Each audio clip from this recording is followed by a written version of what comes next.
আমি বলবো আমার বোনদের যারা অবিবাহিতা, তোমরা তোমাদের শাশুড়িদের মেয়ে হয়ে যাও, তাদের প্রতিযোগী হইও না। মনে রাখবা, তোমার শাশুড়ি যাতে ভুলে ক্রমেও তোমার আচার ব্যবহারে এটা অনুভব না করে যে আমার ছেলেটা মনে হয় পর হয়ে গেছে।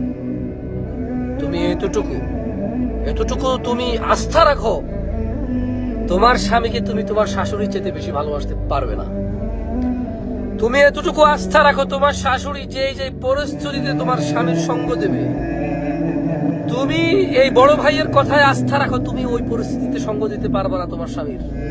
তুমি হয়তো চলে যাবা, তুমি হয়তো ফেলে যাবা, তুমি হয়তো রেখে যাবা, তোমার শাশুড়ি রাখবে না। খবরদার, শাশুড়ির মেয়ে হওয়ার চেষ্টা করো, প্রতিযোগী হওয়ার চেষ্টা করিও না।